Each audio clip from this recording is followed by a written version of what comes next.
So I had a gentleman that was in a very similar situation there. We were trying to get legitimately down his net disposable income every month to try to cut a deal with the IRS, and he only had one vehicle listed on his collection information statement. We sent it off for an offer and compromise in this scenario, and what happened there is they said, well, he's got too much disposable income there. We think that we can collect everything that we're saying that he owes. Would you like to take a second crack at this? And so I offered him the, I guess, kind of unorthodox advice to him anyway, to go out and get him a second vehicle. And he looked at me like I was crazy. He was like, well, I owe the IRS. Aren't they going to look unfavorably at me going and buying a car while I'm in the deal cutting process here, and they're examining all my expenses? And I said, well, yes, generally speaking they will, but I want you to go out and get a car that has an ownership cost of whatever it was at the time, something around $500.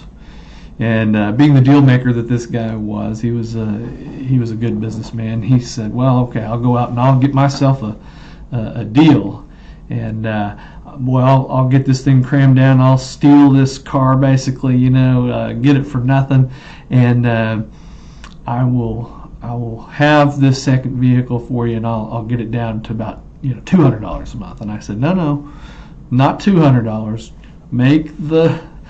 Go out and get this vehicle and make it be right on the button, $500 a month in ownership costs.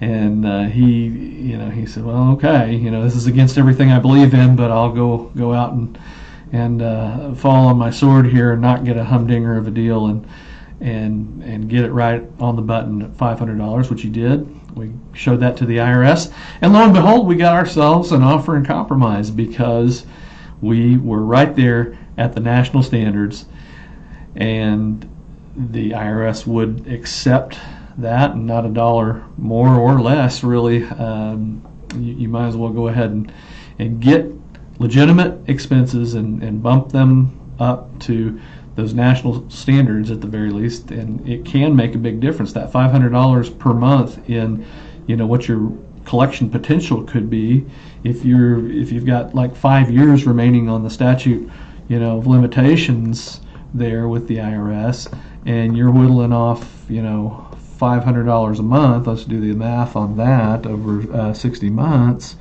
That's 30 grand off of what the IRS believes that they could collect against you over the course of, say, 5 years. So it can make a big difference, and these are the types of strategies that you need to be employing when you're doing that collection information statement, that Form 433A, and to legitimately get your reasonable collection potential down as low as possible, so you can get some type of of relief from the IRS, be it offer and compromise or even installment agreements. Nowadays, you'll have to be employing these same types of strategies. All right.